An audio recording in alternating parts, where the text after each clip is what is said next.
Hello everyone welcome to Devanjali cooking सांग माने आज मु आपन सहित पखाळ सहित खाइबा पई बढ़िया चटपटा बादाम छेचा रेसिपी शेयर करी। चीना बादाम को छेचिकी एभलिया थरे बनेकी खातु देखिए पखाळ सहित बहुत ही बढ़िया लगे। प्रथम आम पैन गरम कर पैन रे दे दबा आधा चामच तेल।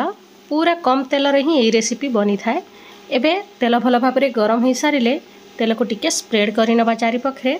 तापर स्वाद अनुसार कंचा लंका देदेबा। कंचा लंका जगह आप सुखीला लंका यूज करें। तापर किछि कोला रसुण देदेबा। एठी देखंतु मु निज परिमाण अनुसार बादाम नहीं चीना बादाम आधा कप खंडे नहीं या आम एथिरे देदेबा। एबे आमे या ऊपर देदेबा टिके भृषंग पत्र। एबे पूरा लो फ्लेम रे याकू भाजीबा स्टार्ट करिबा। सांग माने टिके रसुण अधिका देले ही यार टेस्टा बहुत भलो आसी थाए। आ कंचा लंका निज टेस्ट अनुसार आप कम बेसी करेंगे किसी असुविधा नहीं। टिके राग राग हेले भल लगे था से मुझे अधिका ही लंका पकईची। या टिके ब्राउन हवा पर्यंत भाजी नवा। देखिपे बढ़िया भाव में ब्राउन हो गला। या ठंडा हवापाई छाड़ीदबा। बहुत कम समय आप बनईकी खाईपारे। एबे या आम छेची नवा। से मु गोटे शिलर हेमदस्ता नहीं आप चाहिए या ग्राइंड करेंगे किंतु छेचिकी खाइले बहुत बढ़िया लगी था। से मुझे पत्थर रे ही छेचुची। जेहेतु मोर ये हेमदस्ताटा टिके छोट से अधा अधा करके छेची तापर जाइए गोलेबी भल भाव में एभलिया छेची देवे। बहुत ही बढ़िया लगी था। सांग माने निहाती थरे ट्राए करेंगे देखिए बहुत भल लगे।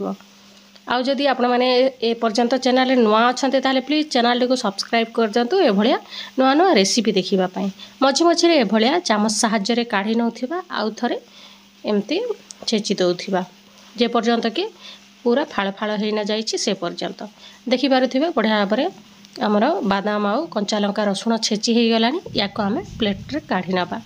एभलिया सबुतक को एमती छेची नवा जी आप निज घर लोकों परिमाण अनुसार आप बनइबे से हिसाब से छेचिबे। जदि शिल बड़ अच्छी ताहेले तो गोटे थरे ही छेची हो मोर टिके छोट से दुई थर करिकी या छेचुची।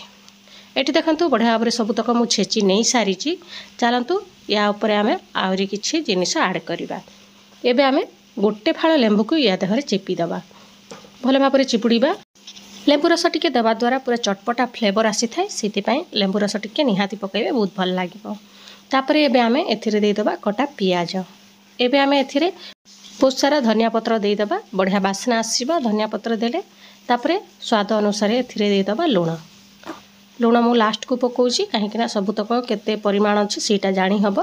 तापर एबे सबुतक को आमे गोले नबा। देखिले ना केते सहजरे हमर बादाम छेचाटा रेसिपी रेडी हो गला। आपण निहाती थरे ट्राए करिवे आउ कमेंट रे निहाती जणैबे आपनको घर लोक पसंद कले कि नाही। देखा हबो नेक्स्ट वीडियो रे आ गोटे नवा रेसिपी सहित याको थरे बनेकी खांतु आ मते कमेंट करंतु। वीडियोटी जदि भल लागिला वीडियोटी को लाइक करंतु। देखा हबो नेक्स्ट वीडियो रे आ गोटे नवा रेसिपी सहित। Thank you for watching.